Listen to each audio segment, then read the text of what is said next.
suite des événements à Bangkok. Et oui, il fallait bien que nous passions quelques jours dans cette ville en folie. Oui, en folie, c'est ce que tout le monde dit à propos de Bangkok, et nous voulions vérifier. Nous avons donc passé notre première soirée à Khao San Road, et effectivement, c'était un peu la folie. Il y avait des gens partout.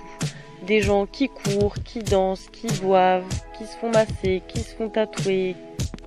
Bref, des gens partout.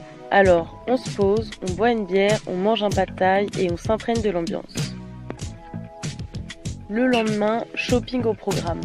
Et oui, il y a d'immenses centres commerciaux à Bangkok et nous voulions les voir.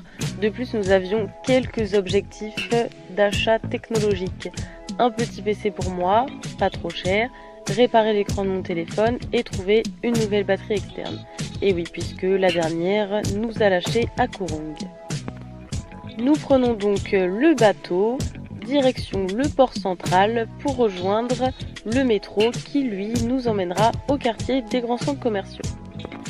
Petite balade très sympathique. À première vue, ok, les centres commerciaux sont assez grands, mais le premier où nous mettons les pieds est bien trop luxueux pour nous. Alors, direction le centre commercial high-tech.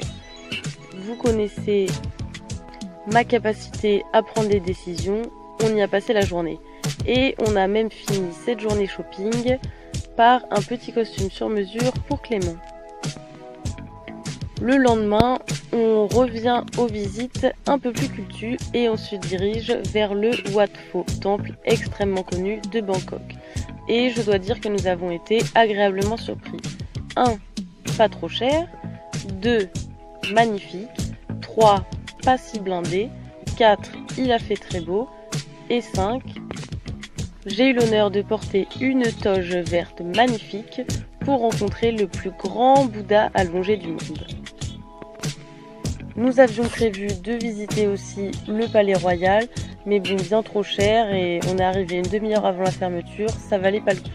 On a préféré rester sur une belle visite et sur les conseils d'un voyageur rencontré la veille, nous avons pris le bateau pour remonter la rivière jusqu'au bout de la ligne.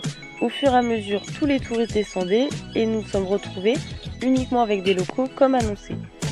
On est arrivé dans un quartier qui n'avait plus rien à voir avec la folie du centre touristique de Bangkok. On est revenu aux sources. On a retrouvé les marchés locaux, les poissons vivants dans les bassines devant les stands, la viande fraîche étalée directement sur les tables en bois. Bon, par contre, on a trouvé une boulangerie de folie et on s'est acheté un petit pain en myrtille merveilleux.